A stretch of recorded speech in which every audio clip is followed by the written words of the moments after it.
Cardiac arrhythmias can be quite frightening, especially for people who are experiencing them for the first time.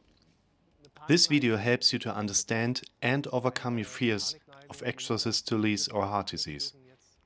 I'll give you some tips on how to deal better with your fear. So, let's have a look at a viewer's current situation. His name is Bagwell and he has had a lot of extrasystoles for more than a year. His long-term ECG detected 8,000 and he can feel that they are all really happening every day. But his heart was examined and he's fine.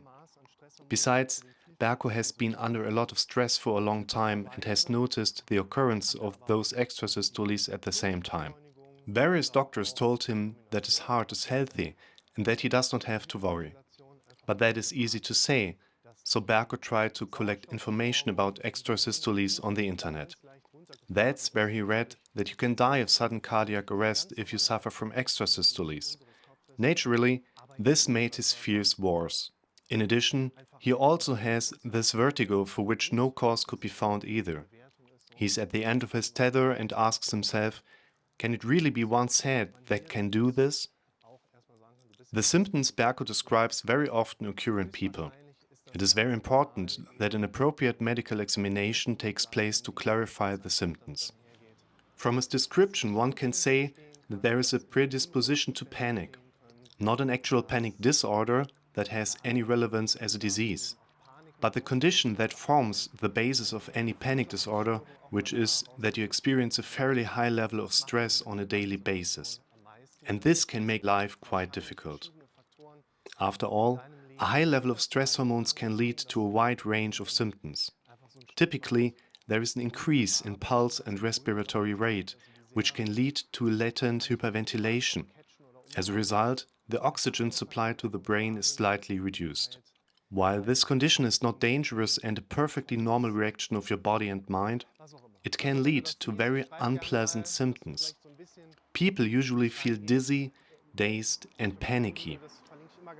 The person concerned has been well checked up by a doctor, so that for his case we can say, most likely this is a condition caused by the increased level of stress hormones that, over time, can also induce symptoms such as dizziness and trigger states of unrest. Some people affected may experience panic attacks, while others tend to experience rather diffuse anxiety. And stress is still a major factor in the development of extrasystoles.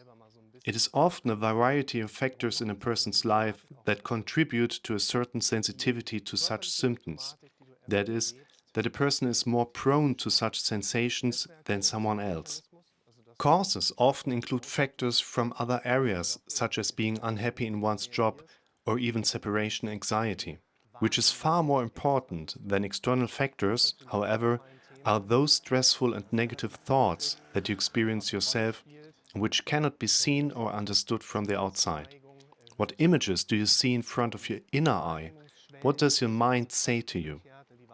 Often, as an outsider, you can only guess what is going on in a person's head. Therefore, we should not try crystal gazing. Instead, the person affected must learn to recognize and describe these thoughts themselves. The physical symptoms the person concerned describes here are a characteristic stress reaction. Your body reacts to external and internal stressors with the release of stress hormones. Just by thinking about dangerous things, your body consequently releases stress hormones.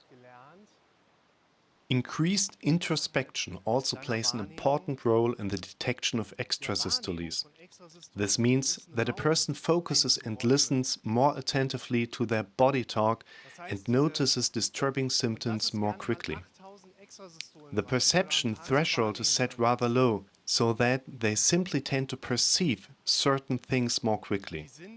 And if you have been medically checked and no other illnesses were diagnosed, then it is most likely that right now you have trained yourself to be able to detect your extrasystoles. You have learned over time, so to speak, to give the extrasystoles a certain degree of attention within your own perception. And even if 8,000 extrasystoles happen a day in a person, they are not relevant from a medical point of view if you are not diagnosed with any heart disease. You don't have to worry then. That doctor's statement that you needn't be afraid is, of course, easier said than done.